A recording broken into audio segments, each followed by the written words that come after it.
Hey, welcome to another episode of the Blackout Tips podcast. I'm your host, Rod, joined as always by my co-host, Karen.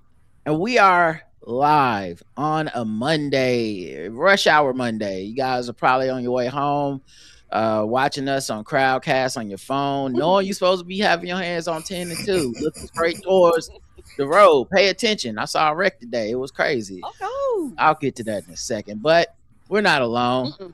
We have a guest, guys, first time guest on our podcast. Mm-hmm. Although I have hung out with this gentleman on the MC University podcast, Marvel Cinematic University, for those that don't know. Today's guest writes about pro wrestling, Blade 2, an obscure 90s sitcom for Yahoo Sports. He writes at Uncrowned and Complex. He's host of the South Congress podcast. It's Cam Hawkins. What's going on, Cam? Hey man, doing all right. Happy to be on with you all. Big fans of what you do and what you guys are about. So this is really cool, man. Yeah. Oh man, Thank you, baby. it's cool to us too, bro. Not even gonna lie, I have so many questions about wrestling because Me that's a too. cultural blind spot for me. I don't really follow wrestling like that. Yeah, and for me, I'm the opposite. I followed it when I was younger, and then I just Mhm. got to a certain point where I just stopped. So if you get into like the 80s and 90s, I'm very familiar with like Andre the Giant. Like I can go way Mhm. back for like some of those, but once you get to a certain realm, I'm not as familiar. But Yes, ma'am. I want to start by asking you this, man. What are you from San Antonio? Like you born and raised there? Because I saw that was I saw San Antonio was referencing the bio. I was like, is he just a Spurs fan or like this? You claim them folk? Yeah, so I'm originally from Southern Maryland, as a matter of fact. Okay, My whole family's from like the Upper Marlboro area. okay. My mother, and my stepfather are military, so we moved around a lot. I moved to Wyoming when I was 8, and then moved to San Antonio when I was 11. And so, my Oh, mother still lives in San Antonio. All my friends are there. My girl is there. But yeah, when I graduated, I ended up coming to University of Texas. I just stayed in Austin. Just kind of never left. So San Antonio is technically home, but I've lived in Austin. Gosh, it'll be 25 years in June. So I've been here a long wow. time. But San Antonio and Austin are an hour and a half apart, so I'm always home seeing family and friends. So yeah. So did you? So you've been there for the blow up of Austin too, right? Because like Austin Yes. in our lifetime Wow. went from just like a place in Texas to like It the was like home a of South hippie, by yeah, like a little to, hippie Mhm. place. and Yeah. now it's becoming like not even hippie at this point. It's like the Joe whatever the Joe Rogan. libertarian, like the Yeah, libertarian all them bastion. started moving there from Whenever California. whenever somebody don't like something in a blue state, they be like, I'm moving to Austin. Like what That's is what it that? is. What's that It, influx been like for you? Child. Listen, man, it is. We had a watch party for this last weekend's WWE pay per view. We had it at the Victory Grill, which is like a historical monument in East Austin. And on that same block, there's the Victory Grill. There is like an African American Performing Arts Center. There's a church and Franklin's Barbecue, world famous barbecue. Those are Mhm. all historical landmarks because everything else around it is gentrification. It is yoga studios. It Mm-hmm. is, you Fusions. know, man, yogurt shops, and Mhm. I've watched the city, in the last 10 years, really, but since I've been there, really changed. Most of the black and brown people who were in East Austin got bought out, and they were selling those family houses they were selling a lot for 500, 600,000. They cashed out, but a lot of that culture is gone. And talk about Joe Rogan and them. Listen, man, that is a sign of the times. That that with that side moving to the city and changing up a whole lot. Like their comedy mothership is in what was the old Ritz Theater, where you go to watch the artsy movies right in the middle of downtown. So it's changed a lot, man. It is not the city I knew. There's still really cool spots and really cool people, but it is a different world for sure. Yeah. Mm. How do you adjust to that change in like scene? Is it like black Senate black it's like Black Austin was there one day and then the next day it Mhm. was like, hey man, we doing the opposite of carding for vaccine. We want y'all to like come here coughing. Like I mean, yeah, a big part of it. I mean, I actually live in a suburb just north of Austin, called Round Rock. But right before that was Pflugerville. and Pflugerville was like big black suburb. So a lot of like I guess black flight moved to Pflugerville. And so, if you look in the right places, you can still find your people. You can still find your events. And you got to look. You do got to look, but it's still ways to find that culture for sure. Okay. How was it adapting during COVID? Because I'm in North Carolina, and we kind of mixed, but Texas was like we don't give a fuck. So I mean, how was that like when you walking around and you're like, hey, so we not going, we just all in each other faces, like what is this? It was listen, man. We me and my buddy, God rest his soul, we were renting a house, and so listen, if it wasn't to go to the grocery store, we was at the house. I work in education. He's a teacher, and so a lot of what we were doing were virtual. So he'd be in his room, I'd be in my room, we'd be working. Which is to say, we could have been better citizens because even though we didn't go to the party might have came to us every couple of days. But we tried to keep it as safe as we could. But yeah, it was people were running around. They were going to bars and restaurants and finding ways. And it was just like, guys, like we don't got to do all that, man. Like we don't want to tell you what you can and can't do. But like you said, in Texas, it's the Wild West still sometimes. It really is. Yeah, it's like there was like no rules. I was like, oh, so we not telling citizens to pay attention at all? I saw on Twitter somebody was like, what did y'all call this game when you were a kid? The game where you go up to somebody's door, knock on it, or ring the doorbell and then run away. And I was thinking, I was like, I mean, the name of the game was Ding Dong Ditch, but I'll be damned if I ever seen nobody play that in my neighborhood because people got guns down here. I was like, you just grew up in a different place where you could approach a stranger, even a neighbor, to be honest. Like, I'm not sure a neighbor would not shoot me under the right circumstances if I was just fucking with their door. Yeah, when you live in a place like that, and particularly Texas has like looser laws than we do in North Carolina. And when you hear people, you be like, oh, you're not from here, dog. Somebody blow your brains out. What is you doing? So I got a fun COVID story. We were out, everybody kind of lived on social media during COVID, right? I get a DM from this girl, and she was like, hey, I'm trying to come over and watch some NBA ball with you. I said, okay, cool. It wasn't until she's on the way I realized I do not know this girl. Oh, no idea who she is, right? Oh, she came over, she kicked it. It was a great time. I told the story on Twitter, and people were like, yo, like you weren't nervous, like she could have set you up, she could have robbed you. Boy, I showed them the picture of all the guns we got in the house. I said, no. What we not gonna do with this? No. Listen, man. She was safe. I was safe. Everybody was safe. Right. If showed up, if anybody showed up, they would have had something waiting on them. It's a different culture, dog. Yeah. I forget what basketball player it was, but it was some dude it was in LA where like he had got word that his baby mama was trying to put some people on him, and he went and got him like a 3D printed gun, and they tried to run up on him. He was waiting at the door. I said, yeah, bro, it's different. Like, it's no guarantee of your safety. Speaking, like, you got into writing and wrestling, which feels like an oxymoron. Right. But I don't think it has to be. Which did you get into first, the writing or the wrestling, or was it at the same time? Oh man, it was the wrestling since I was little, man. My dad was into it. My grandfather was into it. When my parents got divorced when I was like 3, and my mom was still an airman in the Air Force, so she ain't had no money, right? So she got a job at the old Capitol Center, the USA Arena in DC. She was an usher. So whenever she couldn't find a babysitter, she would just take me with her, and I'd just be in the stands for whatever. So it could be a Capitals game, it could be a Bullets game. I got to see, Ninja Turtles live, like all that kind of stuff, right? Well, you got it all. Man, we was doing it. So one time, she took me to a WWF house show. It was Ric Flair and Hulk Hogan in the cage, and it was just we were there, like that was it. Like we were off and running. But every Saturday night before the Braves came on, they showed WCW Saturday Night. So I used to watch that with my dad. But yeah, it was what was interesting, like being from, again, you guys are Carolina, Maryland ain't too far apart. It was never treated like a fake thing, even though we knew it was fake. They would talk to me about it like it was sport. Yes.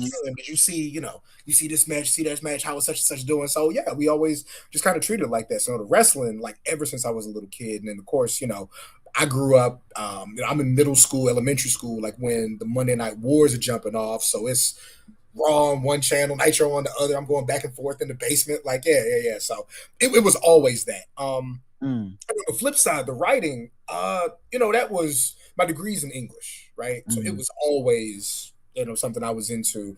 I was a big comic book kid, big sci-fi kid. So, I was always like hearing these great creative stories, how they're presenting heroes and villains and personalities. So, when I went to college, I started off doing like comm and journalism. I still took some of those classes, but I started to lean more into like the English, the creative writing.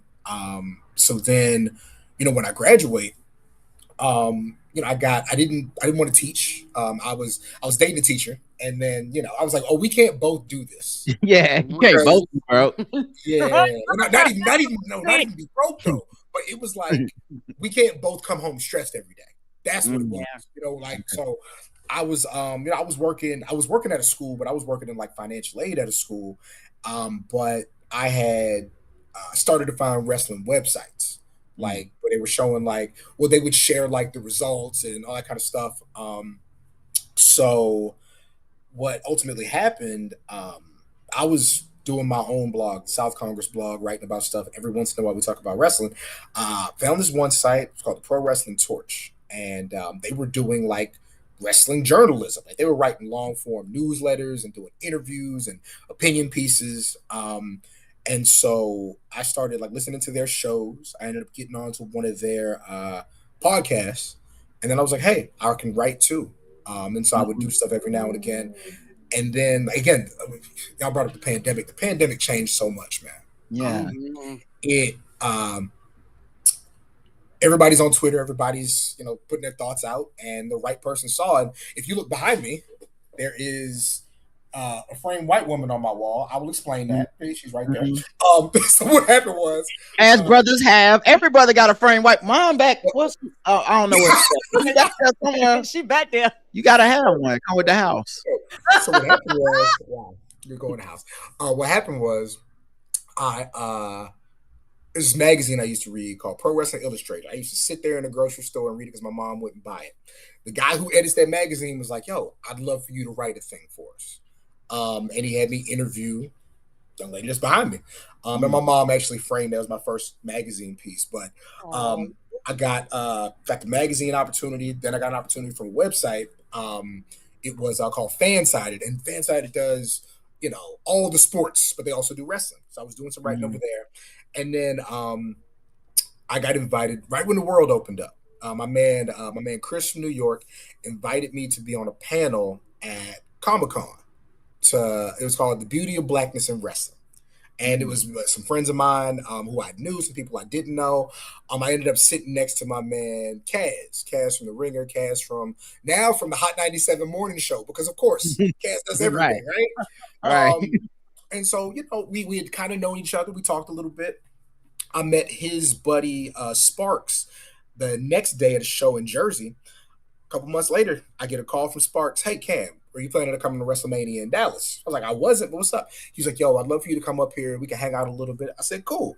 I show up, and he buys me lunch. And I was like, why are you buying me lunch? Like, what's going on here? He said, yo, I just need some help with the show. So Kaz and Sparks host Wale Mania. Wale the rapper is a huge wrestling fan. So every year before WrestleMania, he has a big party where all the wrestlers come and, his music friends come and they do a big thing. So I was helping out with that. I kid you not. I'm like setting up chairs or something backstage. The guy that's with Kaz looks at me. He's like, yo, do I know who you are? I was like, no, I don't think so. So I just keep doing what I'm doing. A couple more minutes pass. And he's like, you're Seahawk. I was like, yeah. He was like, I love your Twitter. I was like, oh, snap. So it turns out that's David Shoemaker from The Ringer, Kaz's podcast partner. Wow. And so a couple of months later, my man Cal from Black Wrestling, he's a senior editor at The Ringer. He called and he was like, yo, I don't know what your situation is at PW Torch, but if you're open to it, we'd love for you to come write wrestling for us at the Ringer. And yeah, that is that is how it happened. So yeah, it's That's kind of cool. I crazy. always say, man, it's so interesting, especially with social media. Like, people make content, and a lot of times you try to, they give you all this advice, make content for the most people possible, and whatever it takes. But really, man, a lot of shit just moved because one person seen, like, just one person would pull, was like, hey, that dude, he's all right. Like, and that's how you can get your shot, which is such an interesting thing. When you first started, you talked about, it wasn't about y'all both being broke as teachers, but if y'all both was teachers, y'all be broke. That add to the Hey, listen, she's a principal now, man. yeah. It take a while to get to the principal money, though. That's, They don't. listen, that's why Yeah. Like this, and several more degrees. Yeah. You right though. Y'all would have both been stressed, and the money add to the stress. It's not. Number one cause of divorce is financial shit. So, do you try to like get in a interview wrestlers? And I've always been interested in this from afar because let me talk about our me and Karen talk about our upbringing with wrestling real quick. For me, I never got into wrestling that much when I was a kid because I truly was like, you guys think this is a sport, it's not a sport, and it just turned into that debate over and over, and then I end up picking a side, because I was like, well, my cousin and them and my brother, they on the wrestling is real side, and as a person that to this day might be a little too rigid in like what we gonna do is keep it facts, I was like, this is a play, and they're like, no, it's real to me, damn it. And so I think I ended up on the wrong side because and also like at that time I associated it more with like, this is what the jocks and the bullies like, as opposed to like my Transformers and G.I. Joes, which are also teaching me violence and killing people. But I was like, this is what the nerds like. Oh, you know what I'm saying? And so I think I didn't realize as I got older, a nerd, the definition of it changed because nerd used to be like social outcast, and now it can be like expert, like someone that's really an enthusiast, whatever. So wrestling became like, it not only was it already for nerds back then, kind of, but it really became pop culture nerd. Like, you can be a wrestling nerd and that doesn't mean you're not cool, right? It doesn't mean you like believe these dudes are really like doing like the athleticism of slamming someone off a ladder is still real. There's no way to fake that part of it. So like, I had that realization so late, and I never really got to have fun with wrestling until I went to college, and I had a roommate, Sean. He loved wrestling, and this nigga loved wrestling. Like, I had no idea. Like, wrestling was out of my purview. I wasn't watching it on TV. Every Monday night, Raw, whatever, this motherfucker would go to Bojangles. He would order him a big ass, like we in college. He'd order him like a 50-piece buffalo wing. That's a lot of money for a college kid. For him. Understand? Not for us. He was not sharing. For him. And he would sit down. We had 2 TVs. Mine would be on my Sega Dreamcast. He would throw the wrestling on. And so I'm gaming, but one eye on the TV. And that just happened to be when I was in college, the rise of The Rock. Yeah. And so for that, I was like, is this what the fuck wrestling is? Because this is actually kind of lit. Like, why you just didn't say you was watching this? I thought it was just, white dudes and they draws, and pageantry and shit. But it actually turned out to be really fun. But after me and him weren't roommates anymore, I kind of went back to just like, oh, it's cool, but I'm so far behind. I'm so out of the loop. Whenever you talk to a wrestling person, I don't even know that they know they do it. I'm sure I do it with sports, but when you talk to them and you be like, oh, this was cool, they be like, oh, but it's not like 87 back when Randy Man, when Macho Man Randy Savage took on. Yeah. I'm like, bro, I'm so out of my depth. I don't have that memory the way you do. So now you just explaining shit the rest of the time. It's not gonna be the same for you. So that was my relationship with wrestling. How about yours, Karen? It's the go ahead, baby. I'm sorry. Were you gonna say something? No, I want to know. Okay. It was Okay, for me, it started when I was younger. We had cable, so I used to watch a lot of it by myself because I was only child. And so when my cousin Maurice would come over, we would sit down, we watch it, and we would actually, wrestle. Like, cause we were kids, kind of mimicking what you saw on TV. Yeah, I never got into wrestling as a kid, but like play wrestling because I didn't watch this shit. Yeah. All my friends did They like know none of their moves. right, and they be doing shit, and I be ready to fight. Like, hey man, get your hands off me! Like, I'm like, like this. What's wrong with you? Let my neck go, bro. But like, what's that mean? So that's what we used to do when we were smaller. So I grew up in the era of, like I said, Ric Flair, Andre the Giant. So, a lot of like them 1980s era. And then I kind of don't know what happened. I just got to an age, I don't want to say where I grew out of it. I just didn't watch it as much. Like my attention just kind of went to other places. And similar to Roderick, when The Rock came back, I was like, "Oh, who is this fine man in these drawers with this face? Like, sir." And so, for me, that's what really brought me back. And he was funny. Yes, he was hilarious. Like he had actual charisma. He had godly comedic timing at that point. Like it wasn't just a laughing at him thing. Like a lot of wrestlers, it's almost like y'all about to be laughing at me because like I'm silly. Like, oh look, I got a kimono or whatever. This motherfucker used to be roasting people. I still remember because like I said, Sean would buy the like VHS tape of The Rock, and like we just watched the highlights. And there was one, and that's really what sold me was the highlights. But there was one where he was like he was fighting the dude. He hit him with the bell from the fucking ring, and it went off like ding. And he was and like, what he said? And what he said? Yeah, he's like, bells will be ringing. I was like, hey, turn that up. And for me, I used to love when he'd be like, "Can you smell what The Rock is cooking?" Yeah. And like I will randomly say that phrase to today. Like I just love that fucking phrase. Like it doesn't matter. He would cut off people when they was asking him questions. They're a journalist. They just there to ask you a question. It's like, what do you think about this? What's your name? It doesn't matter. Like yes. And so for me, and so I was like, oh, this is kind of the joy that I had when I was younger. And so for me, social media even opened up my eyes even more to wrestling, because when I got on social media, man, on Monday nights and Thursday nights, like it would be, and my whole time, it was full of black folks, and they would be like, hey, I would know when any pay-per-view was coming up. I would know when any match was coming up. I would know what black person was breaking history. Like they would just let me know. And I was like, I'm glad that y'all still have a joy for this, this thing. So, Cam, back to the question I was going to ask for you. I just wanted us to get that part in. Okay, no problem. But when you go to interview this wrestler, do you know if they're going to do it like in character? Is it like I'm interviewing the person or I'm interviewing the persona, like, and what determines that? I've heard the term kayfabe, but I'm not 100% sure what I think it means people that stay in character. But like, how do you know as the interviewer or the person that's talking to them which one of them is showing up that day?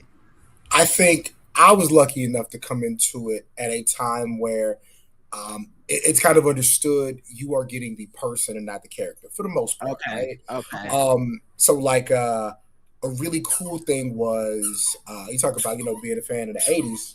Of course, the baby's playing with speed toy. Being a fan of the 80s. When I got on with the Ringer, first thing I did was call my buddy Ricky Starks. He goes by Ricky Saints now. He lives here in Austin. I had known him for a while. I give him a call. We get on with AEW. We do the thing. It's great. I interview a couple of AEW people. Then I interview my man Carmelo Hayes from WWE. But I didn't know the people in AEW as far as like public relations, none of that. But public relations typically sits on the call with you when you're doing the interviews. So with Ricky, that's my man. I've probably been writing that story for 2 years before we even talked. So it probably came across really great as a conversation to that guy. And then I interviewed this one guy they have who's actually from North Carolina, my man Dax Harwood, and then Tony Storm. So that goes great. So by this time, it's like the end of the year. and I said, I was trying to make a splash, right? I was like, it's the end of the year, I want to do something cool. I said, Danny, I need to talk to the man. He was like, you want to talk to Tony Khan? I was like, no, I don't want to talk to Tony Khan. I don't have any, I actually have no interest in talking to billionaires or people with access to $1 billion about anything. Like, what are we going to talk about, right? You're probably a nice guy. I can't relate to nothing you got going on. You can't relate to me. Right. I said, no, I want to talk to the man. I want to talk to Sting. And he was like, all right, let me ask him. So next thing I know, I'm on the phone with Sting, right? Wow. And to answer your question, what I was asking Sting about was how his retirement tour in AEW had gone so smooth and how it didn't work out in WCW. It didn't work great in TNA. It did not work in WWE. So I think with me, the approach is always, what are your motivations? What got you here? You know, how does your body feel? What's your outlook on what's going to happen? So I don't think I've ever gotten anybody who's really leaned into character, because I'm asking you things about your life. Right. Not being intrusive, but what makes you want to be man in face paint, man in tights, woman in tights. It's more that, So, and I mean, every once in a while, like, I'll ask a question that kind of demands something in character, like, like who do you want to fight? Or I had a guy a couple of weeks ago. He had just signed with AEW, my man Tommaso Ciampa, and I was like, Ciampa, you've been in WWE, all your buddies are in AEW. Who do you want to fight? And he gives me some names. My man Kev Knight is he's actually fighting the champion this coming Wednesday. But my man Kev Knight, guy from Atlanta, Georgia, played safety in college, hyper athletic. I said, Kev Knight said he wants it. And the guy stops and he says, no, he doesn't. He said, this is not what he wants. He said, credit to him, man. Hey, man, athletic kid, he's a great bump taker. I'll knock him down if I need to. But so every once in a while, they'll throw something in there. Okay. I will say this, though. You'll get more of people in character at, like, press conferences, because they'll ham it up a little bit then. But, yeah, for the most part, I think the space that they operate in now, you are kind of getting the person with some of the characters sprinkled. That makes sense, because I watch ESPN sometimes in the morning, and they're like awkwardly trying to like combine wrestling with sports, and they haven't quite figured out the formula yet. I don't think. I think, to be honest, they really need to bring in some like people from the writing side and the hosting side of wrestling onto those spaces. Yes, to be the bridge rather than to have like Stephen A. try to ask The Miz something, because it's like a little too, they don't have enough of the knowledge and it's not familiar enough, and so it just comes off like a paid advertising instead of like somebody kicking it, which I think I think what they would like is to have like the personalities come in and kick it. That makes me at home go, oh, that dude seemed pretty cool, and then bam, I'm watching wrestling. But they haven't figured it out yet. Yeah. David Dennis, right? Yes. Okay, so he was on there going into the pay-per-view. He was on there like Friday morning, and he's interviewing Cody Rhodes. And everybody's asking questions, this and that. David stops. He says, Cody, I just want to apologize. Nobody said Happy Black History Month to you, Raheem. And it was funny because David is dialed in like that. You know what I mean? Right. So, yeah, I think they're absolutely still kind of finding the way to do that. Like, I know O'Shea Jackson Jr. and his guy, who is one of Rich Eisen's producers, they had John Cena on there. And that was, again, you gotta have people who are fans. Like, it's mixed. It's like to varying degrees. They like, you can tell it's still early in the phase of trying to work it out. Oh, what's the dog? He said, Booster. Booster was like, I need some attention. Say hi, Boost. He was like, I'm gonna get on this podcast. I don't care if I got play with this toy. I'm gonna get my hugs. Now, what's the difference when you were saying how when you interview people, you get the person? I know this might sound silly, but I want to understand what's the difference between that and the ones that are like planned, where they come out in their outfits and it's like somebody talking to them and they like come out and they talk. Yeah, like, I'm gonna destroy this person. Like that is different from what you do, correct? Yeah. So those, so that's gonna be like those are people employed by those companies, right? You got Okay. your Renee Paquette, you got your Byron Saxton, but yeah, a lot of those people. Now listen, a lot of them did like go to college for broadcasting and did go for journalism and worked other places beforehand. But yeah, a lot, and credit to them keeping straight faces during those things. Dog, I don't know, bro. I mean, Right. that Right. infamous Hulk Hogan, we coming for you, nigga. Like, I would have literally run away from the camera laughing. Like, they were like, "What, Rod? You got to hold the mic." I'm like, "No, I'm down here now. I can't believe that just happened and that this is my life." Yeah. Hey, to their credit, they be stood there like, Straight face. "All right, coming back. We'll see." team was locked in, right? Yeah. Locked in. They be selling themselves. They were like, "This is what I'm gonna do when I get my hands on him and we get in the ring." And like, you have to be in like your The Rock. Like, if The Yes. Rock is that funny, I can't just be there holding that mic. I'm laughing. You know, he be delivering them lines. We did a thing. It was an AEW show in July, and it's me, it's Shelton Benjamin, it's Bobby Lashley, and it's MVP.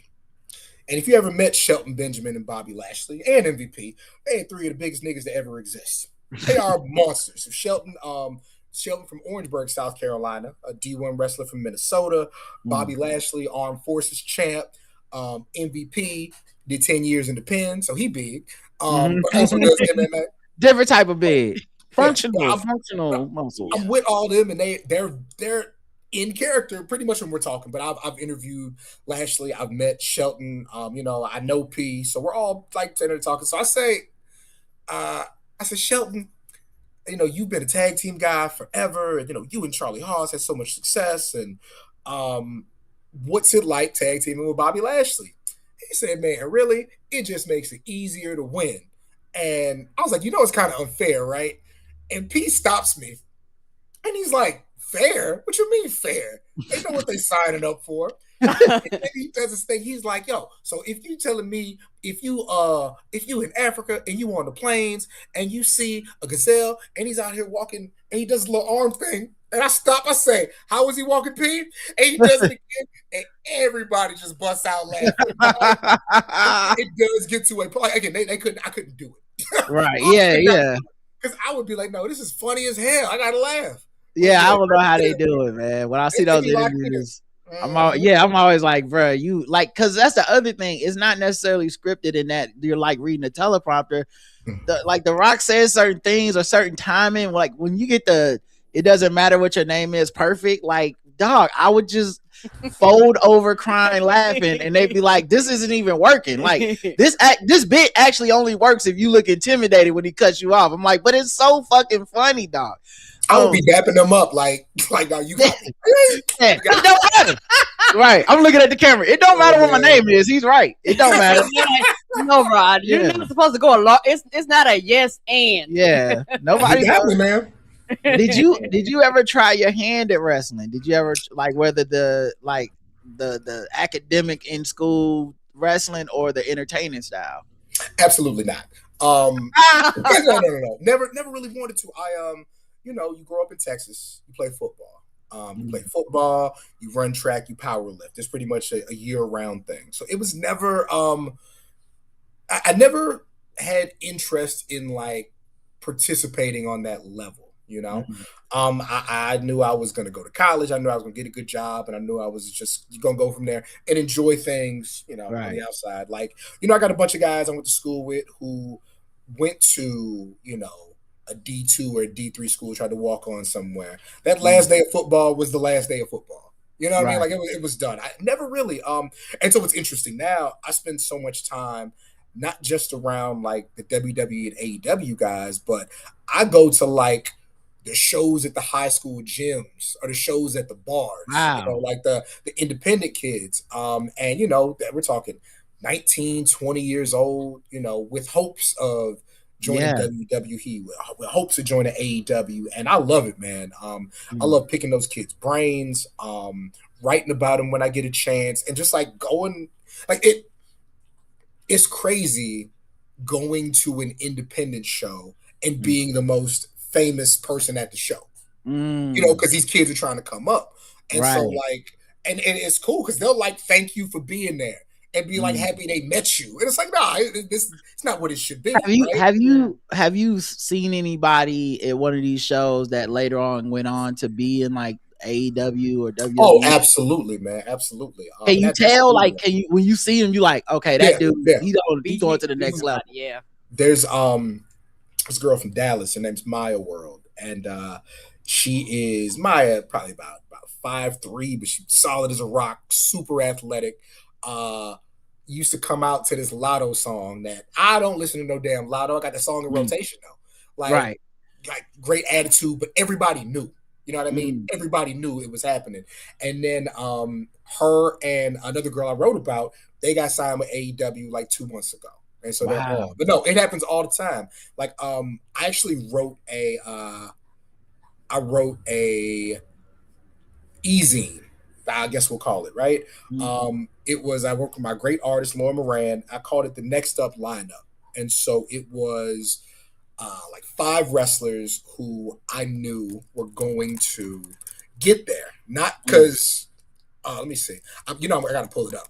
Yeah, no problem. Yeah, not because like I'm special, but because I knew like they are good. And so some of them were already signed, but some of them were kind of on their way. And we after this, a few of them, like one of them was my man Trick Williams, who had a huge reaction on Saturday night. I told you Maya just got signed. It's funny, the other girl, Maya wasn't on there. Her tag team partner, Hayan, was on there. By that time, Jordan Grace had got moved up to the main roster in WWE now. My man Daniel Garcia. So no, there is an understanding, and not just like from somebody watching on the outside. There's whispers the whole time, like, oh, I know such and such is going to be out of here. I know somebody's looking at them, and you'll see like coaches show up. You'll see certain people backstage that don't normally be backstage. Like, what is a coach doing in wrestling, in this type of wrestling? Is it the more the physical? Like, hey, you gotta know your technique for when you grab this person or you jump off the rope, or is it the other stuff too? That's like, hey man, when you give an interview, you gotta have this type of energy, or like it don't matter how good you wrestling if don't nobody want to watch this shit. Like how do they balance that? They are full service coaches. Okay, like you are now. So like with like a WWE NXT, you are going to one person or 2 people for psychology. You are going to a promo class. No, they literally put them kids in class and like teach them history. Like the history of WWE is a real class that they teach down there, so that you know what you're doing. You know what I mean? Right. That's crazy. Yeah, man, they are locked in with those kids. Wrestlers who are deep into wrestling, that shit is real. So you don't want random ass questions about somebody that was like before you were born and you look like looking crazy, right? and that's probably why they teach them that, particularly once you're on certain level. And my question is this: I know a lot of things have changed, but with social media and like particularly in college and with the NILs and all that stuff, have you seen more people now with agents at an earlier age, or have you seen more people getting targeted kind of younger and younger? Yes, that is what a great question. I love great questions. So when I was the Royal Rumble was in San Antonio. I did put a link to the preview so you guys can see what I'm talking about there. Okay. But when the Royal Rumble was in San Antonio at the beginning of 2023, WWE invited me to their NIL dinner. And so, we get there to the dinner and, Big E, who played football in Iowa, is there. Omos, who played basketball in South Florida, is there. Bianca Belair, who ran track in Tennessee, she's there. So all the kids can meet them. But I'm sitting next to these kids who are shot putters and cheerleaders and basketball players still in college, right? Saying, hey, when you come out, WWE, has something for you, right? And even like if we looked at the preview, Trick was a receiver at Hampton and at South Carolina. Kev played at a college in New York. So yes, they are looking for the kids in college, because that's the other thing about why it was always something I kind of took serious. Again, I'm a Texas guy, I'm a football guy. So many of these guys came from college football. The Rock, University of Miami, Stone Cold Steve Austin, UNT. Even Kevin Nash played basketball at Tennessee. A lot of those guys come from that super athletic background, and so yeah, they are absolutely still looking for that. And yeah, NIL, if they see you got promise, like they're looking at you in college. Wow. Yeah, for sure. Yeah, I can see that, because, and you talked about like different levels, like is it like semi-pro, pro, and that's just out of my ignorance. Like I know it's like this is like the big boys, and there's probably some up underneath them. Yeah, no. So like on the independent level, you have your bigger independent brands who can go to a big city and run a show. They'll go to whatever town Wrestlemania is in, and they'll run a really big show that weekend because they have that notoriety, right? Like here in Texas, right now, New Texas out of Houston is kind of the big independent promotion. While they have good indie talents, you'll also see people who were signed to like an AEW come down and wrestle their champion or wrestle somebody high up on their card. So absolutely. And then kind of if that's like the independent level, you'll have your mid majors, like a Major League Wrestling.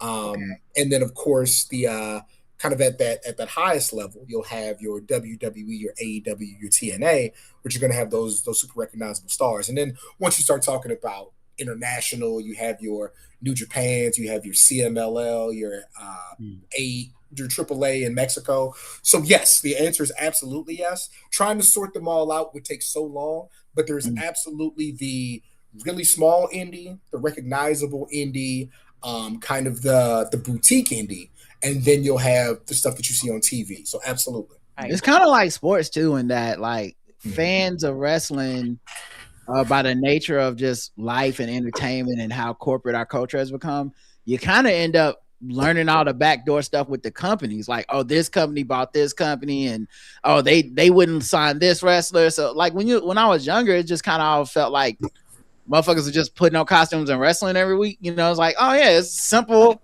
And then you grow up and you get stuff like the Dark Side of the Ring, and you get all this like background to like, nah, this what happened to homie, or oh, you thought this one wrestler had just quit. Nah, man, they did blank. So like, I can imagine that, much like sports, as I've gotten older, has become the similar like, oh, nah, the real reason they trade Luka Doncic so they can team to Las Vegas. I'm like, what? Whoa, what? I just thought they thought he was lazy. Right.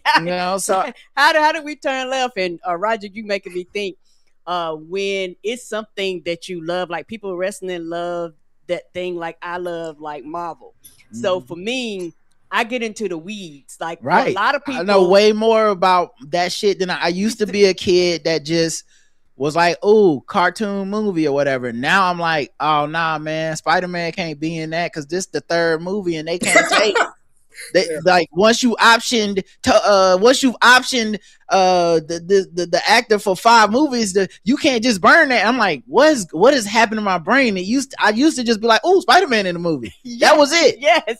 And it's also one of the things where, just like you say, when you were talking, you was making me think about the Marvel stuff, and I was thinking, like I'm somebody who, if somebody tells me all the Marvel movies is the same, my brain explodes. Yeah, my uncle. I'm the type of nerd. I was like, no, them motherfuckers ain't the same. No, Sony is fucking terrible. Just because Marvel show up, it don't mean it's Feige in them, and they look at me like I've lost my mind. Right, my uncle, who grew up, obviously in the time before us, he's still very like, he don't know any of it. Right. So when we have nerd conversation, he loves talking to me about nerd movies and stuff, but he'll like give me his pitch, his ideas.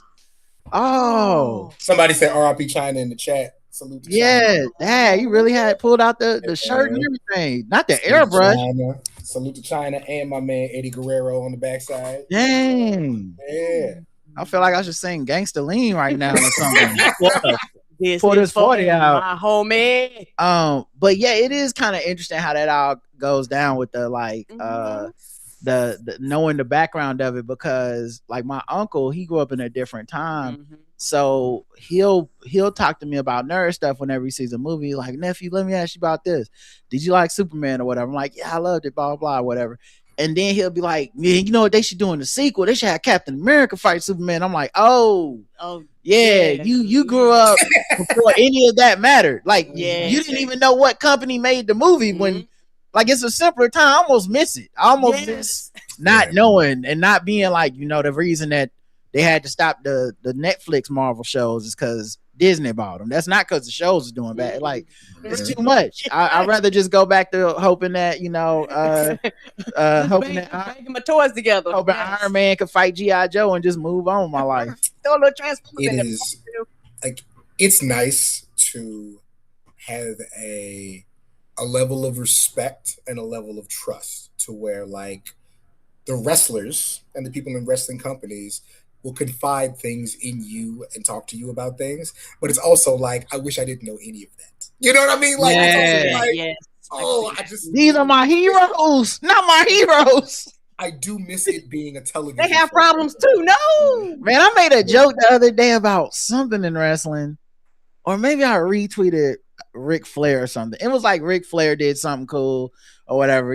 We see we're from Charlotte, so we see Ric Flair all the time. Yeah, like it's not even like it's like not even an event anymore. Yeah. It's just like just out there. Yeah. I was at Harris Teeter. Ric Flair came by. Yeah, at the Hornets game, the Panthers game. Yeah, like every 10th time you see him, somebody will go woo. But that's about all. You know what I mean? Yeah. So anyway, I think he tweeted something or somebody retweeted him or something. And a person, I was looking at the replies, a person had a picture of what appeared to be Ric Flair going down on a woman in an airplane. And it was like, well, when you gonna answer this? And I was like, boy, it was a time when we wasn't supposed to know this about our. We wasn't supposed to know from. Did I assume it? Yes, but I didn't have visual confirmation nor need it. We know way too much now, and wrestling, man, like, it can get super dark with some of this stuff. So, like, how to, especially I think during COVID and during like Me Too movement, during some of the racial pushback and stuff, pushback on like at the George Floyd and all that stuff, right? Black Lives Matter movement. What was it like to be like around wrestling during that time? Because I think a large part of wrestling when I was a kid was like, yeah, it's racist, but it's kind of supposed to be. Right, like that's his thing. But I'm here too. Yeah, and I think during like the last 10 years, it was like, but do it have to be? And it's like it opened up a whole new possibility for Black people in wrestling. So, what was it like to be around the wrestling world as that reckoning came through? Well, Me Too during wrestling was really crazy because it was a lot of, again, like independent wrestling, man, like where. Of course, we all know what WWE is going through right now with Vince McMahon, which is insane. Are they still going through it? Because is he still around? I thought he like divested or whatever. Okay, so he's not around, but depending on who you ask, they'll say yes, he is. I don't got no confirmation. Okay, I see what you mean. Yeah, but it was. There's a Ring Boy scandal saying that, they had a dude from way back who was the boys, not the men, the boys they used to have set up the ring, that he was touching them inappropriately. I think they finally settled on that. It was a lot. But even like really during Me Too on the independent level, independent wrestling is really the Wild West. There's no governing body, there's no TV sponsors, and you find out a lot of people was treating a lot of people bad, a lot of people was doing a lot of wrong. And so there ain't no HR. Did y'all watch any of that America's Next Top Model documentary? No, I didn't. But okay. So my girl had it felt like if you watched American Top Model and you didn't know all that was happening, then you was just literally willfully. Really watch the show. Yeah, I barely watched the show and was like, oh, they are treating these people bad. But go ahead, Kel. But no, what a part of the documentary is people on Reels and TikTok and YouTube and all that relitigating what they saw, right? And so it is kind of a thing with social media where people aren't wrong for stating the things that we know. But us being of a certain age, it's weird. Like, and this is not an aspersion on either of you, because I'm sure your families are absolutely perfect. But I know stories, personal otherwise, of somebody's your granddaddy used to beat your grandma, but we never talked about it. Right. Your granddaddy had a family across town, but we never talked about it. Right. There's no not talking about it anymore. And so it is, again, especially, I wasn't 20 during COVID. I was well into my 30s. And so there is a real reckoning in real time of, oh, we are going to talk about this. People are upset about this. Like, there was, listen, man, when Kofi Kingston got his push to win the WWE title, it was crazy. Because, you got one side saying, we should have had this. He's the guy. Why haven't we had a black champion other than The Rock and Booker T in forever? And, there was a pushback about, on the other side, why it shouldn't be that. I think what really happened, though, shout out to guys like Cash, shout out to guys like Wale. We did find, like you were saying, Twitter and social media on Monday nights, it was like there's all these black people into that, right? I think with whatever people agreed or disagreed with, when we found community during COVID, I think it made all the things you felt valid, as far as like black people and brown people in their space in wrestling and how they should be treated. And if you look at it now, it ain't perfect, but it's a lot better. And it's obviously a lot better, just from, like I said, just from what I can see as a person that's a casual observer. Like it's shit. I still remember like a couple years ago, and it started coming down my timeline, be these badass black women looking fine as fuck, and they be wrestling. And I was like, what is this again? When is this happening? like this, like it wasn't like that when I was coming up, and so it definitely is like something to it. I think also like wrestling is still a business, is capitalism, and the bad parts of capitalism we're well documented, we all know. But the quote unquote good part of capitalism is when it's just like, oh, it's some money over there. It's some money.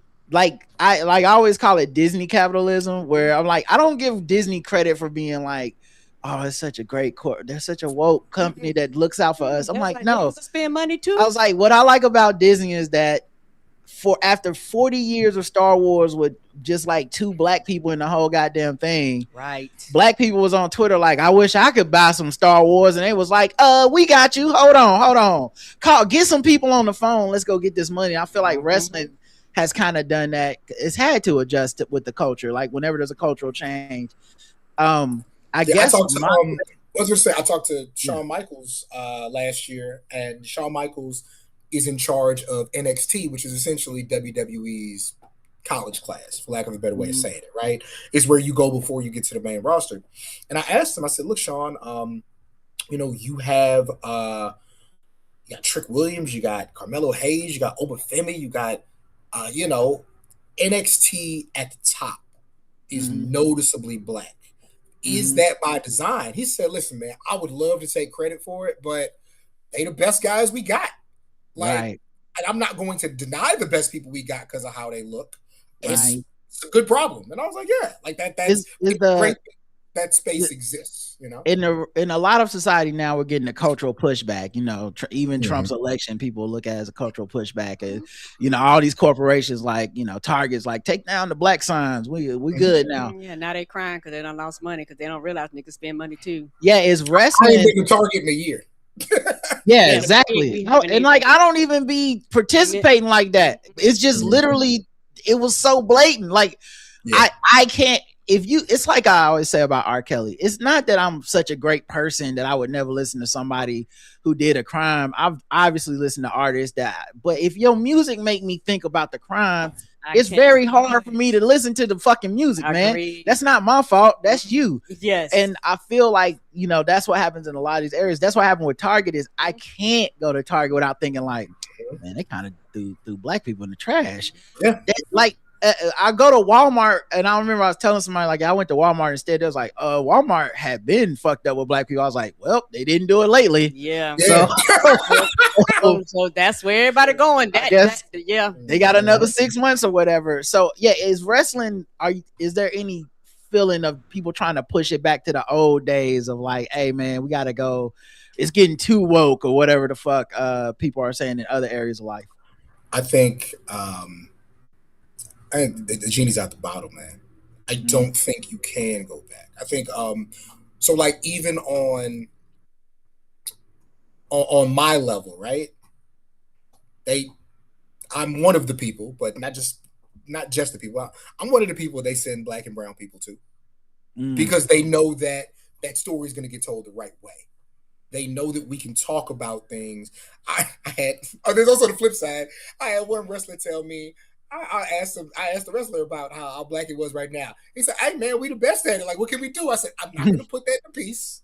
Yeah, right. Let me say, I'm gonna save you. I'm gonna save you. But a white person might have left that in there, not knowing that you can't. There's a pushback that he will receive, right? Mm-hmm. But no, yeah, it's there's too much talent at the top at this point. Now, I'll say this: there are still white wrestlers who don't want to lose to black wrestlers. I can see that. I can imagine. And that it's like being the Alexis Texas of wrestling. Yeah. You know, Alexis Texas is from San Antonio, and so I knew Alexis Texas. I heard a lot of brothers knew her outside of work. I knew she wasn't living her raps. That's back. The word on the street. That's the word on the street. Shout out to Alexis Texas, man. That's a local hero. Anyway, but no, I think and I think the biggest thing about it, when you have women like Bianca Belair and women like Mercedes Moné, who you can't. One, everybody wants to look at them. Two, everybody wants to be them. They got little white girls with big fake Bianca Belair braids. No blackface, just the big braid. Yeah. It's like the first time you see a white kid in Black Panther, and like you had to have that moment in your brain of like, is this okay? Oh, actually, this is great. This is amazing. This is what I said this for years, and this was before I even had a job. I said, if you look at you remember Ahmed Johnson? Mm-hmm. Okay. You look at Ahmed Johnson, you look at Ron Simmons, Farouk, you look at The Rock, you look at Shelton Benjamin, Vince McMahon, and like go back before that, The Rock's dad, Rocky Johnson, Tony Atlas. Like Vince McMahon always wanted the all-American black babyface. That is the thing that he wanted because he understood the value in that. You know, he's a guy from the South. He knows that guy from high school. He knows that guy from the diner. He knows that guy from the drive-in. Like, you know that guy. They found it in Bianca Belair. And I don't know if it was on purpose, but that is the most, all-American, beautiful girl, big smile, shoulders big as the room, makes her own gear and looks fly doing it. Like, he found that. And that thing appeals to everybody, whether they're white, black, or in between. You know what I mean? Like, there's somebody said it years ago. They were like, if every major American sport, if the man or woman at the top is typically black, why wouldn't that happen in wrestling, in simulated sport? Like, how you can't make sense of it, especially when you have the ability to choose who makes it and who doesn't, So I think that overcorrection isn't the word, but now, like right now, like just on WWE's main roster, we got 3 niggas with dreads at the top. We got a nigga from South Carolina. We got my man Javon Evans from North Carolina. And we got a nigga from Lagos, Nigeria at the top doing it. And they're undeniable. And there's nobody who can say they shouldn't be there because they are just that good. Why was it? Because like I said, I follow it on the periphery. But my friends who are deep into wrestling, it was like a big deal when it was time for a black person to become champion again. How long was the dearth of like, not having a black champion between that? Okay. So, The Rock was off and on retired, right? But The Rock won his first WWE championship in 1998. Mm-hmm. The second Black WWE champion was during COVID. Oh. Actually, so right before Kofi Kingston, the year before COVID. I apologize. Whoa. So basically, it took until like WrestleMania 37 to That's get like your second 20, Black almost, champion. that's like say 20, the whole 20 years. I said the whole Now- time I said my Oh my costume. God. And And how so- long did he stay champion? Kofi, he had a good like half year, 8-month run. It was a good run. Okay. It was a good run, Okay. you know.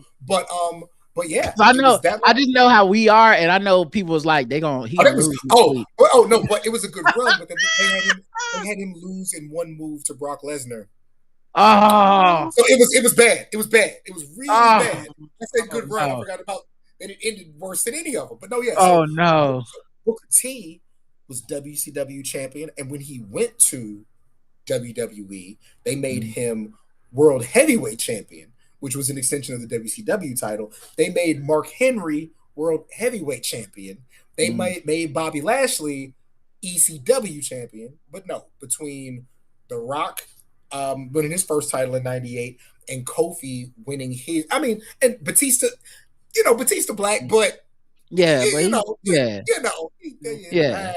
he's like if Tiger Woods' son won the WWE title. It yeah. counts, but right. Yeah, Like he in the Wikipedia page, but we know what it is in the streets. there you go. But no, yeah. So yeah, it was that long, and of course, like shortly thereafter, Bobby Lashley won it, and Kofi Kingston won it. I'm sorry, and Big E won it. Like so, it once. So now they in the rotation. Okay. And then of course, like Bianca Belair and Sasha Banks, Mercedes Moné have been, women's WWE champion. Don't want to take any credit away from them. But yeah, it was a big gap. It was a really big gap. So it mattered when it came around that second time. Yeah. And I know there's a difference, but when you solo like The Rock and you like tag team, I know those are kind of like two different things. So are there people, their whole thing is I tag team, I don't do solo, and there are some people that they're solo and they don't tag team. Well, what's interesting? What's interesting? So right there in y'all's backyard, the Hardy Boys. Matt and Jeff were a tag team. They split them for a while, and Jeff became WWE champion and world champion. Matt became ECW champion, created a real good persona. But right now, after 30 years in the game, they're a tag team again. They won NXT tag titles. They're the tag champions of West Side Guns promotion. So there are guys who just tag forever. A lot of times, and the weird thing about tag teams, a lot of times there is a guy who becomes the one, and the other guy becomes the 1A, and they'll separate them for a while, like Jey Uso. Jey Uso, never intended on being a singles wrestler. Me and him, we've done a couple of features, and he was like, I never planned on this. My brother got hurt. It was during COVID. We had to figure something out. And now, he's one of the biggest singles guys, even though they're a tag team again. So it comes around. But yeah, there are absolutely people who will be career tag team guys and love doing that because they're like, yo, half the work, same money. You know what I mean? Like, yeah. I feel you. That it's just funny, man, because like I would not have seen this still being a thing when I was an adult. Like when I was a kid, I was like, oh, wrestling's for kids. Even though my uncles watched it and stuff too, but I was like, it's probably for kids, and then I'll get older, and then it won't be. But it feel like it morphed into just bigger and bigger, big time sports. I mean, these deals they have with like Netflix now and ESPN. I mean, it's bigger than I ever thought it would be. Right. I mean, Linda McMahon's running the Department of Education. I mean, this thing is huge. Okay. No. Put Charlie Kirk on the side of buildings. Just what is we doing? What we need to learn about our heroes, our national heroes. I want to figure for him. What are we doing? What are you looking forward to in wrestling coming up, man? It's what we talked about, man. I am looking for these kids to end up being the guys. It is so fun. I'm a college advisor, and so helping college kids, navigate their way to where they want to be is a passion of mine. And with WWE, like you said, going to these independent shows and then watching like the kids get signed, and knowing that you guys have a relationship. I told Javon Evans, 21 years old, smile big as this room, can jump out the gym. We had a great conversation. I told him at the end of it, I said, look, you and I have a good rapport. I'm also 40 years old. When you're doing these interviews, if you find somebody close to your age who you feel like you vibe with and can tell your story, latch on to them. Like that might be who writes your biography, Right. But what's changed for me most, I got a bunch of friends in the business. And so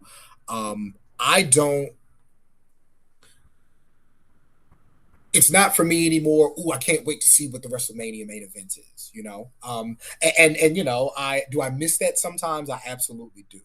But my thing is the people I've met, the people I've interacted with, watching them navigate this space and get to where they want to get to is just the most rewarding thing. And knowing that there are more stories to tell. So I'm always looking for who kind of breaks out and what got them there, So, man, it is it's a fun gig telling the stories. And I just want the opportunity to tell more stories, man. It's a lot of fun. When you're interviewing people, have you ever really sat down and talked to them about hair? Because most men, like you said, now we got dreads. At period of time, it was like bald headed or nothing. And I'm assuming a lot of women wore wigs. Like you ain't really wear, like particularly black women, you ain't come out there with like your natural like fro or something like that. So I just wondering, like, have you ever really kind of talked like when your interviews be like, hey, like how do you take care of it, or how has things changed or whatever, like talking to them, interviewing them. We've talked about aesthetics, maybe not hair specifically. Okay. But being able to be a bit more free and lenient and lean more into your culture. Like, I can tell the story, it's fine. They're not selling them. But my man, Ricky Sites, was trying to come up with casual clothes to wear. And I was like, yo, Rick, have you seen the upside down fonts on these shirts and hats? He was like, yeah. I was like, yo, you should just put your last name on a crop flipped upside down. And he's wearing it on TV now. And it looks really cool. Like, because, I will say this though. Don't talk hair with the women because a lot of them wear extensions and it's not my business. Right. When she said that, when she said that, I was like, "Why are you trying to set them up?" No, but the aesthetics. No, Ken, it's just a joke, Ken. Okay, it wasn't. But the aesthetics. But I was thinking also like, that would be a dope deep dive if there was like a black woman that could get into like that part of the talk with the black women that are wrestlers, because I think that is fascinating. I mean, it's like the WNBA. I would like where I'm just like, yo, how did y'all pull this out? Y'all are playing fucking 40 minutes of the basketball and looking good. Like, what's the work behind it? There was a time in my lifetime you had to pick one. Yeah, like you could be out here looking good, you wasn't gonna get to play because it was gonna be like, girl, you can't shoot with mascara in your eyes. But like the hairstyles to the makeup and everything, like I'm like, there's some science in this, that everybody should be able to learn. So I know it's a story there. Well, I don't lean into it. Two people who I know absolutely do. Fantastic writer named Lyric Wrestling, and my man DS Ring the Bell, who he kind of exclusively talks to women wrestlers and has a great rapport with them. So yeah, one thing I don't do, I stay in my wheelhouse. Stay in my wheelhouse. I don't lean out too hard. Yeah, man. Yeah, nah, it's all good. You can be doing an interview in a bonnet. I'm gonna sit up here. We locked in to just me and the eyes. Can't see it. Yeah, I have no questions. Let's talk about it. Who were your favorite wrestlers growing up, Cam? Oh man, and then you, Karen. Yeah, Scott Hall was my all-time favorite wrestler. Razor Ramon. My one. I didn't know he wasn't Cuban until he showed up on WCW talking like a white man.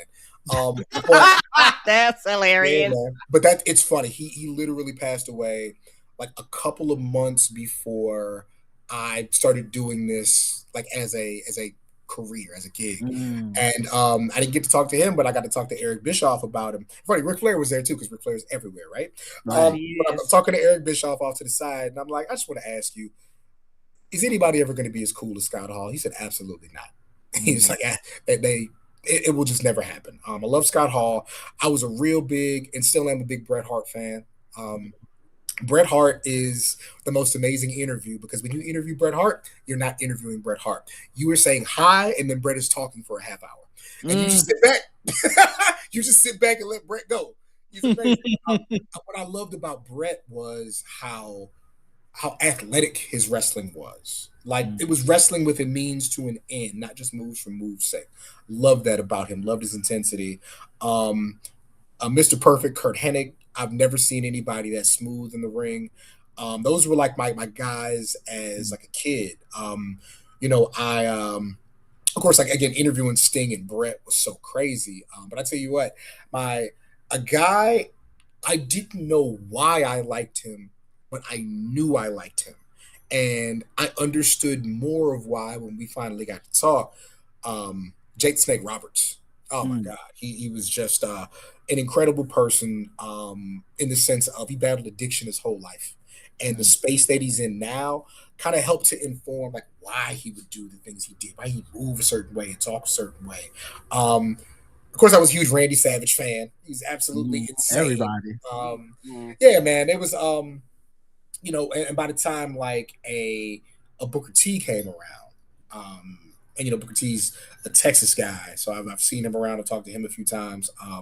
Just that crazy like athleticism. He was so lanky and just wrestled in a way I'd never seen anybody. So yeah, I could go forever. I loved Jacqueline. Jacqueline was like the first like strong woman I seen. Come to find out she's from Dallas, and that's how women from Dallas are. But yeah, man. Just Hart, Hennig, and Hall were my guys as a kid, and then just as we went on, there's so many guys and gals. What about you, Karen? Did you have a favorite wrestler growing up or no?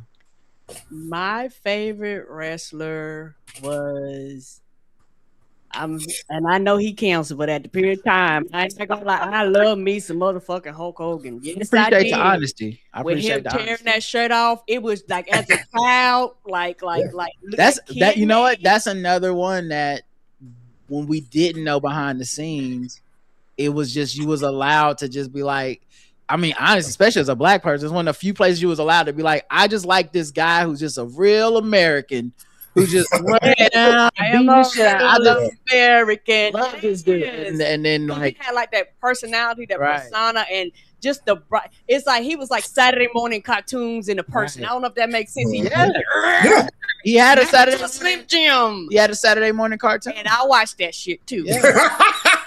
When I tell you I loved him, I love him and Ric Flair. Like somebody said, Dusty Rose. Hulk Hogan was on some like he was Scooby-Doo level famous. Yes. Like you've ascended whatever your genre is when you get to be a guest on Scooby-Doo. Like that's like, oh, this motherfucker famous. He was that, like if him, the Globetrotters, Adam West, Batman, like any of them showed up on Scooby-Doo, you wouldn't blink an eye. Mr. T, those guys.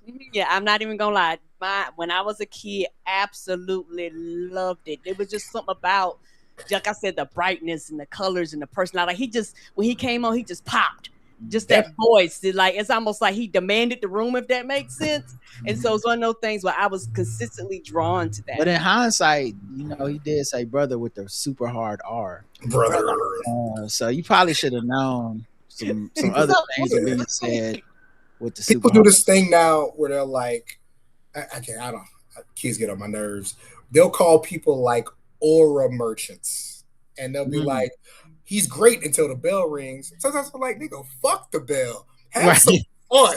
Enjoy the presentation and the rest of this is just a story. I love great wrestlers as much as anybody. Sometimes I just want to see some cool shit. I don't think that's a bad thing. You know what I mean? Right. I mean, but that was a big part of it too. I mean, there's so many people that never even really touched the ring like that. It's like the manager, that was like a big thing. It was like, this motherfucker's never getting in the ring unless it's for a joke, to like watch them get beat up or something. or like on the rare occasion somebody's manager will actually have a good move or two and you be like, oh, no one saw that coming. But like, so like it's not, if it was simply, best man win, you go watch like Greco-Roman wrestling. Like we're here for the show. There's a big ass TV that you're watching this on for a reason. There's people in this arena that don't just want to, it's can't just only be having good moves in the ring. But maybe that's part of our culture now. We pick everything apart. Like people don't really appreciate much. As an NBA fan, this is always like, we just came out of the hardest time of the year annually every year, which is All-Star game, and then at the free agency, and then everybody complaining about all the shit. How they can fix it. So I imagine wrestling has to be the same. Where like, there's a lot of fans, but the problem with wrestling though, like you talked about wrestling like being so big. The thing that wrestling has over other entertainment, it's cheap, live, first run television every single week.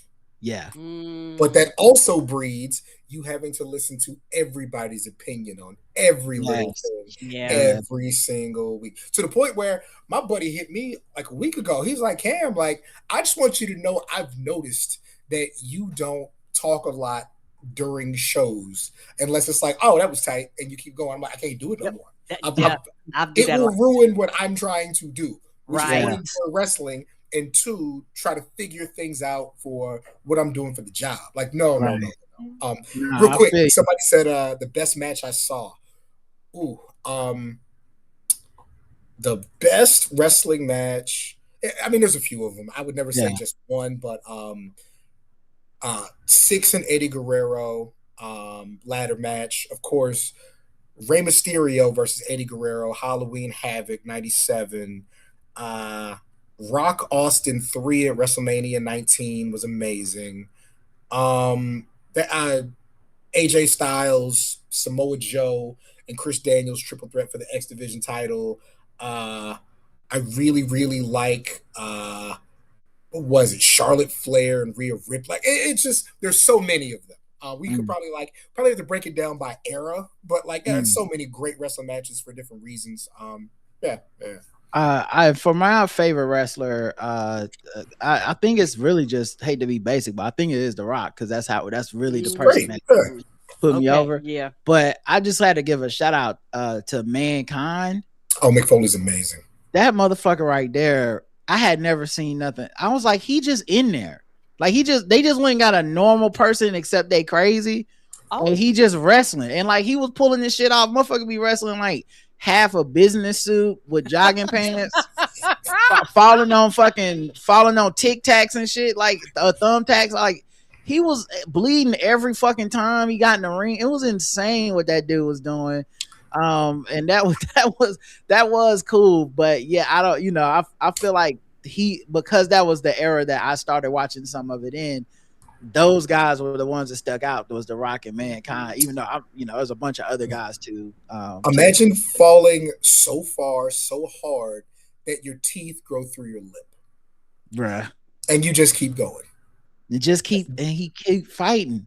Like you really felt like that was when it occurred to me. Obviously later than everyone else. When I was like, oh yeah, because you can't fake that.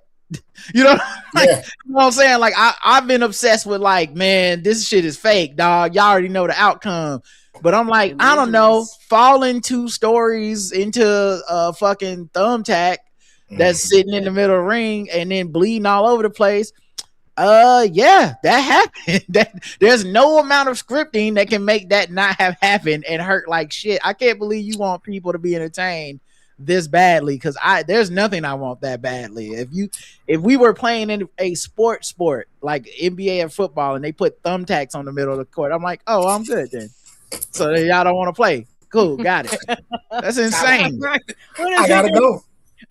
What is the wildest thing that you've seen at like WrestleMania? Because I know WrestleMania is like the big, it's almost like the Super Bowl for wrestling. So I don't know if you've attended some, and just me on the outside looking in, I get excited for other people talking about it because they talk about it like I would talk about Super Bowl. Like they are like, this is the shit. Get your tickets. We gonna have a ball. Like, what is some of the wildest things that you've seen there? I mean, the one that comes to mind is so Cody Rhodes comes back to WWE, wins a Royal Rumble. Everybody's like, okay, this is in WrestleMania goes out. This is in LA. And everybody's like, Cody Rhodes is going to beat Roman Reigns. And we all knew it to the point where when you're working the press box at a wrestling pay-per-view, they try to get you to the press room for the post show as soon as possible. So when the main event's like halfway through, because they have, run charts, they know how long the match is going to be, they take us all down to basically ringside, but like more stage side so that we can just go to the room after. So Roman wins the match and everybody just stops. Like the journalists who all knew that he was going to win the match stopped. And we're all making faces and we're going crazy. My man, John Alba, God bless John Alba. John Alba had written his whole feature about Cody winning the title. Oh. And he had to blow it up. He had to blow the whole thing up. He had to blow the whole thing up. Because he couldn't see, he didn't see it coming, or like none of us saw it coming. We all knew that Cody was going to win. We knew. There was no question. And then he didn't. So, but here's why it's crazy. So after the show, me and my homegirl Suzette are outside waiting on the Uber. And it's late because we had to sit through the whole press conference. And, so Ubers, they don't even want to come. So we outside. Right. This brother comes up, comes to the bus stop. He's in his wheelchair. He's with his girl. So they're waiting on the bus. He looks at her. He stops for a second. He said, Cody's a 2, and they the ones. And I fell down laughing because he was dead serious. Because the Bloodline's whole thing was, we the ones. Right. He said, Cody's a 2. And he was dead serious. I was like, yo, this is nuts. Wait, so was he not supposed to win, or just they keep no tight that nobody found out, but what they say was, because listen, right, all these guys work together great, right, but the reason people didn't like Hulk Hogan backstage because Hulk Hogan was playing in politics, baby. Right. Hulk Hogan was playing in politics. Now, I'm not saying these guys are playing, but there is always a jockeying for position, right? Mm-hmm. So whether it was Roman or somebody in his camp, they convinced everybody in WWE that they should push it another year. And so make Cody chase the belt another year. But everybody went into it that day thinking that. Like, to bring it back, when I was talking to Sting was supposed to beat Hulk Hogan clean for the title at Starrcade when he came back. Sting said, well, that was the plan going in. I got to the arena, and there was a different plan. And they came up with this super convoluted thing that happened to where Sting still won, but it made it look like Hogan was supposed to win. It was nasty. Wow. But, so that's like, kind of backstagey stuff. But no, it was this last WrestleMania, seeing John Cena come out as a bad guy and beat Cody for the title in a match that was bad on purpose. That was really crazy. I went to it's funny, talk about some Marvel. Girl I used to date took me to my first WrestleMania in Miami. And we're sitting behind Bow Wow and Anthony Mackie. This is like that's a combo.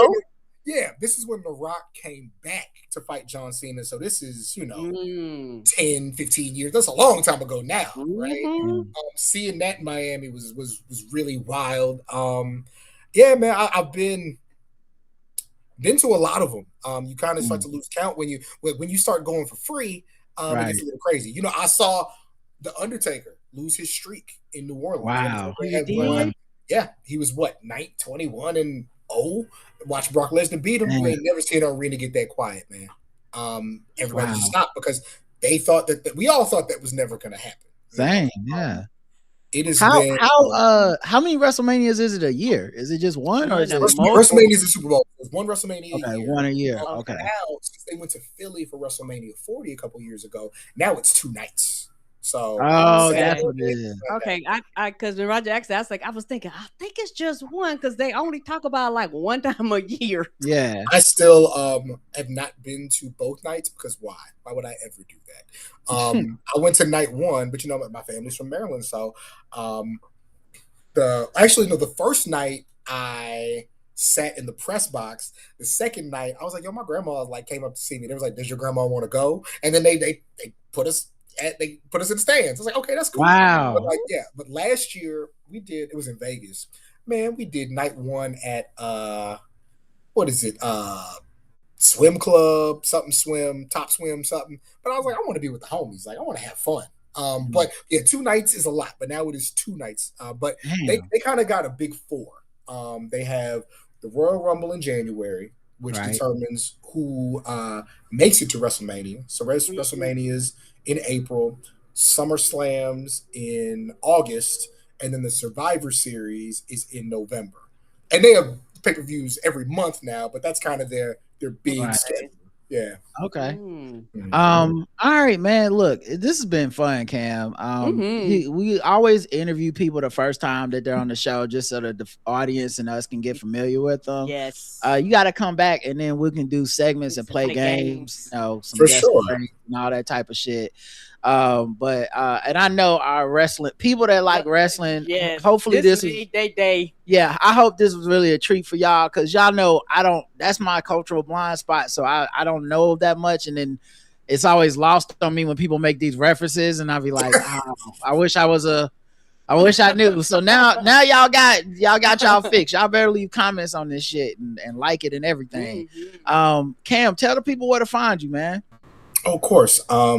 Seahawk on most platforms, CEEHAWK. You can find me on Twitter. You can find me on Instagram, on Blue Sky, Threads. But then if you're looking for the writing, theringer.com is where you'll find a lot of my wrestling features.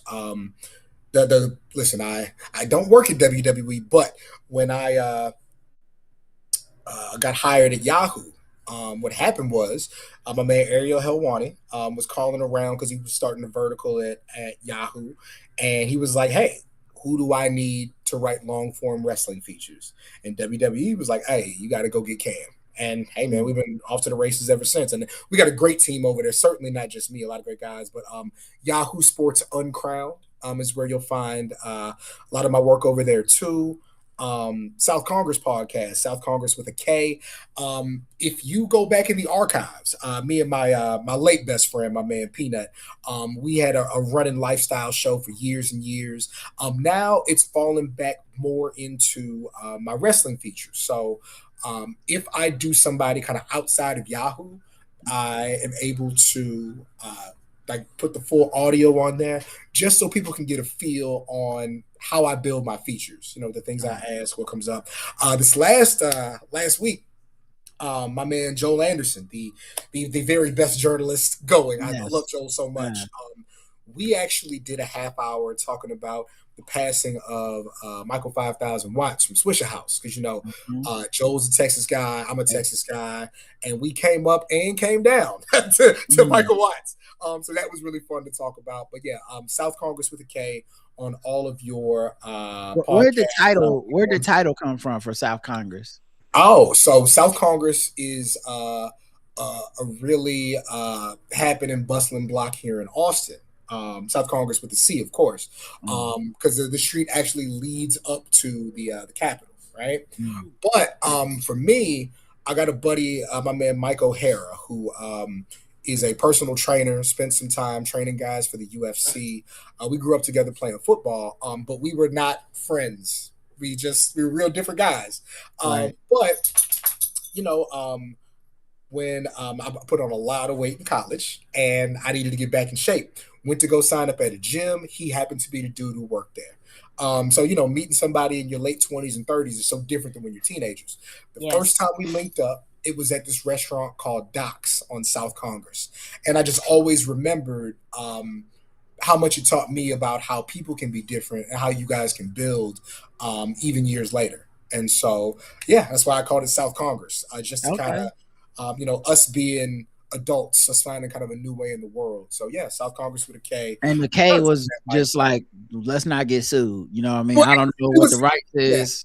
I was hanging out with a lot of cappers at that point, so that probably okay. It probably had something. Yeah, that's how they do. They get in your system like that. Yeah. All right, y'all. Thanks for listening. We'll be back not tomorrow going to Hornets game, but possibly Wednesday, definitely Saturday for the feedback show. Don't forget Pod Jam 3 Las Vegas tickets are in the show notes, in the link.